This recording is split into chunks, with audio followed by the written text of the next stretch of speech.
So today's been packed with a bunch of Pixel leaks, and guess what? There's another one making the rounds, this time diving into the camera features of the upcoming Pixel 10 and Pixel 11 series. As expected, Google's leaning pretty hard into AI-driven innovations with these new devices. The Pixel X series will be powered by the new Tensor G5 chipset, bringing some pretty exciting updates. One of the big ones is post-capture generative AI video editing within the Photos app, and it might even work for YouTube Shorts. Basically, AI will make video editing way easier by automatically adjusting your clips. Super handy, right? There's also a feature called Speak to Tweak, which lets you edit your photos just by talking to your phone. No more hunting for that perfect filter.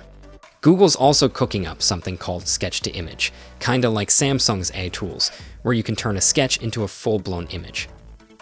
And there's this mysterious magic mirror feature that we don't know much about yet, but it sounds pretty cool. We also know the Tensor G5 will be able to run stable diffusion models locally, so expect some next-level creative tools in the Pixel Studio app that'll let you do some pretty mind-blowing stuff. On top of that, the Tensor G5's getting a major upgrade for video recording, supporting 4K HDR at 60 frames per second compared to the Tensor G4's 30 frames. Google's definitely not holding back with this one. These leaks showed that Google's really pushing the envelope when it comes to blending cutting-edge hardware with AI features. The Pixel 10 and Pixel 11 series are shaping up to be big game changers, especially in photography and video editing, making these devices ones to look forward to in 2025 and beyond.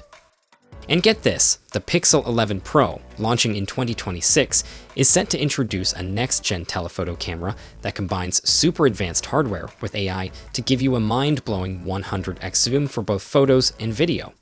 Plus, it'll have an upgraded cinematic blur feature, 4K at 30 frames per second, and a cool new video relight option, letting you tweak lighting in your videos after you've shot them.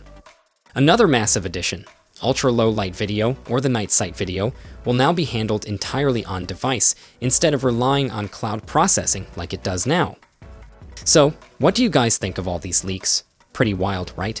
Drop your thoughts in the comments, and as always, I'll catch you in the next one. Until then, take care.